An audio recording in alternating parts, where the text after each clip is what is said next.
Hello guys, Haloi Tech এটা নতুন ভিডিওলৈ স্বাগতম জনাইছো। সো গাইস আজিৰ এই ভিডিওটো কমপ্লিট ফোন টেপিংৰ ওপৰত, কল ৰেকৰ্ডৰ ওপৰত। আমি সকলোৱে স্মাৰ্টফোন ইউজ কৰে। এই স্মাৰ্টফোনটো আমাৰ কাৰণে যিমান ভাল সিমান বেয়াও হ'ব পাৰে।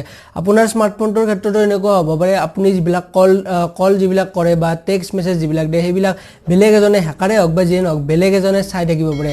আপুনি গম নোপোৱাকৈ আপোনাৰ কল ৰেকৰ্ডিং বিলাক বেলেগে শুনি থাকিব পাৰে। এনেকুৱাও বহুতৰে ক্ষেত্ৰতে হৈছে। So এই ভিডিওত মই আপোনালোকক কেইটামান টিপছ দিম যিকেইটা জানিলে আপোনালোকে আপোনাৰ ফোনৰ কল ৰেকৰ্ডিং হওক বা টেক্সট মেছেজ হওক বা যিকোনো ডাটা বেলেগে পাইছে নেকি আপোনালোকে চেক কৰিব পাৰিব।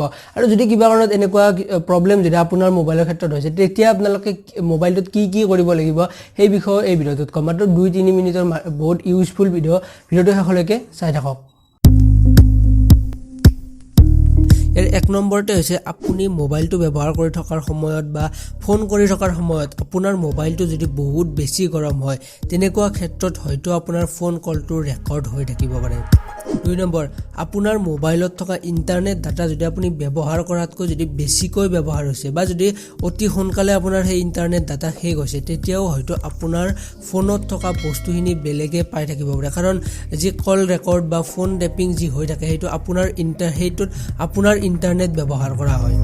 3 নম্বৰ, আপোনাৰ ফোনটো অফ হওঁতে যদি বহুত বেছি সময় লাগে, নৰ্মেলিটো ফোন এটা অফ হওঁতে 1 মিনিটো নালাগে, আপোনাৰ ফোনটোৰ ক্ষেত্ৰত যদি 5-6 মিনিট বা 10-15 মিনিটলৈকে সময় লাগে তেতিয়াও আপোনাৰ ফোনটোত এনেকুৱা কিবা এটা প্ৰব্লেম হ'ব। তাৰপিছত আপোনাৰ স্মাৰ্টফোনটো চাইলেণ্ট মোডত থকাৰ পিছতো যদি হঠাৎ ৰিং হয় বা ধৰক আপুনি ফোনটো ব্যৱহাৰ কৰি থকা নাই বা কোনো নটিফিকেশ্যনো অহা নাই তাৰপিছতো যদি আপোনাৰ মোবাইলৰ স্ক্ৰীনখন মাজে মাজে নিজে অন হৈ যায় তেতিয়াও হয়তো আপোনাৰ কল ৰেকৰ্ড মেছেজ সকলো ডাটা আপুনি নজনাকৈ বেলেগে চাই থাকিব পাৰে।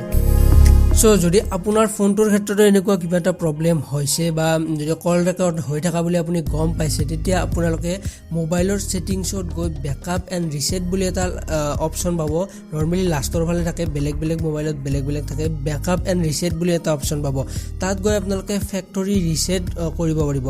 ৰিছেট কৰিলে আপোনাৰ ফোনটোৰ সকলো ডাটা ডিলিট হৈ যাব। সেইবাবে আপোনালোকে ৰিছেট কৰাৰ আগত আপোনাৰ ফোনত থকা যি ফটো বা ইম্পৰ্টেণ্ট কিবা যদি ডকুমেণ্টছ আছে সেইখিনি আপোনালোকে মেমৰি কাৰ্ড হওক বা লেপটপ কম্পিউটাৰত য'ত ৰাখে আপোনালোকে বেলেগকৈ ৰাখি থ'ব। তাৰপিছত আপোনালোকে তাতে ফেক্টৰী ৰিছেটত ক্লিক কৰি আপোনাৰ ফোনটো ৰিছেট কৰি দিব। সো কেনেকৈ ভিডিওটো জনাব মোক কমেণ্ট বক্সত, ভাল লাগিলে লাইক কৰিব, যিমান পাৰে সিমান শ্বেয়াৰ কৰিব। আজিলৈ ইমানেই, নেক্সট ভিডিঅ'ত লগ পাম। ধন্যবাদ। জয় অসম।